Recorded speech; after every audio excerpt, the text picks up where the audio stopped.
Editor Sophie Mokoena is here in studio to talk to us about Minister Gigaba's planned trip to the US. Sophie, a very good afternoon to you. What can you tell us about the planned trip by the new finance minister to the US? Well, what we know is that he is tonight leaving for the US, and the first stop will be Washington, where he is going to meet investors on the sideline of the spring meetings, the IMF and the World Bank. And it is expected that on arrival, he will engage the investors in terms of what has transpired in South Africa since the cabinet reshuffle and him taking over as finance minister, ensuring that he clears the air in terms of the policy, particularly as we know that there are concerns that we're likely to see a policy shift. But you heard him talking today saying that there won't be any policy shift currently, because you know how policy are being introduced or implemented in government. They start with a ruling party. The ruling party must have a policy conference first in June this year. And if they want to change policy or economic policy, they will do that. And then those policies must first be adopted by the National Conference in December. And it's only then he can change policy. But for now, the policy remain as they are currently. Therefore, we can't expect any policy shift. But the problem is that there has been talks around radical economic transformation, and many investors want this concept to be properly unpacked. And that's what the minister will have to do on arrival day, unpack the radical economic transformation or the inclusive growth, and clearly explain to the investors what this concept is all about. Sophie, look, do we have a comprehensive plan as to who is going with and the different stages of this trip? And what are some of the key priorities besides convincing, of course, the international investors this was just a change to the executive and not the policies like you've mentioned? Well, of course, the Reserve Bank governor will be there also, and officials from Treasury. This time around, no business delegation, no labor delegation. Do we know why, Sophie? I think he cutting down on spending?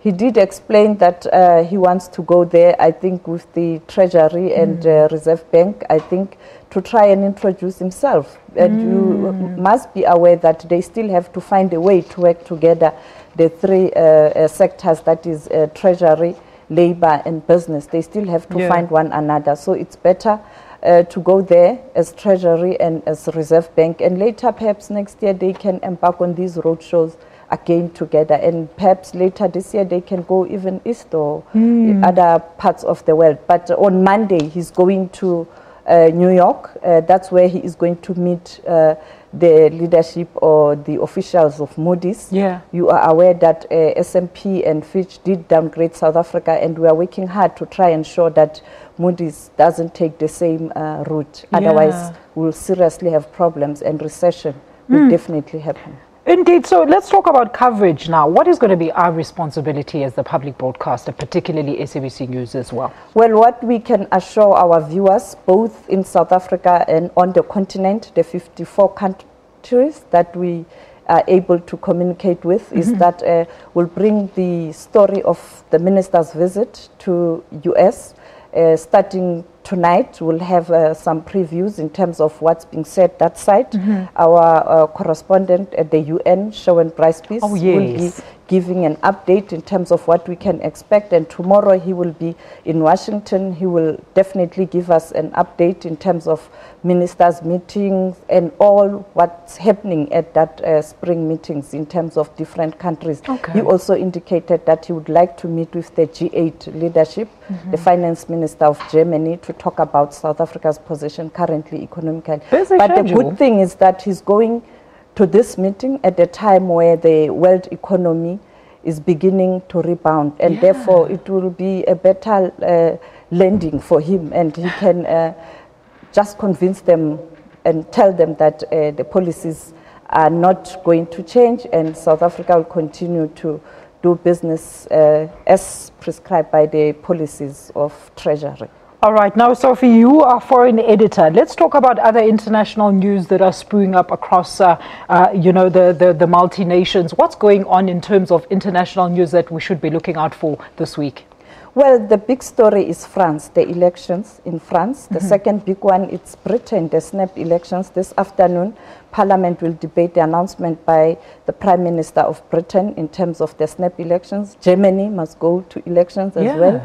It means the whole Europe is in a fever where all countries, most of the European countries will go to the polls, and there's fear that the right-wing parties are making inroads, but the socialist parties are pushing back, and it's not clear whether in France in particular whether the right-wing party will make inroads, and there are speculations that it's unlikely. And Germany, Angela Merkel is facing a tough challenge, but there's hope that she might finally win the election. All right, Sophie, thank you so much for joining us here on News Today. That is SABC foreign editor, Ms. Sophie Mokoena, talking to us, amongst other things, about the new Minister of Finance, Minister Malusi Gigaba's planned trip to the US to try and woo international investors back to invest in our country.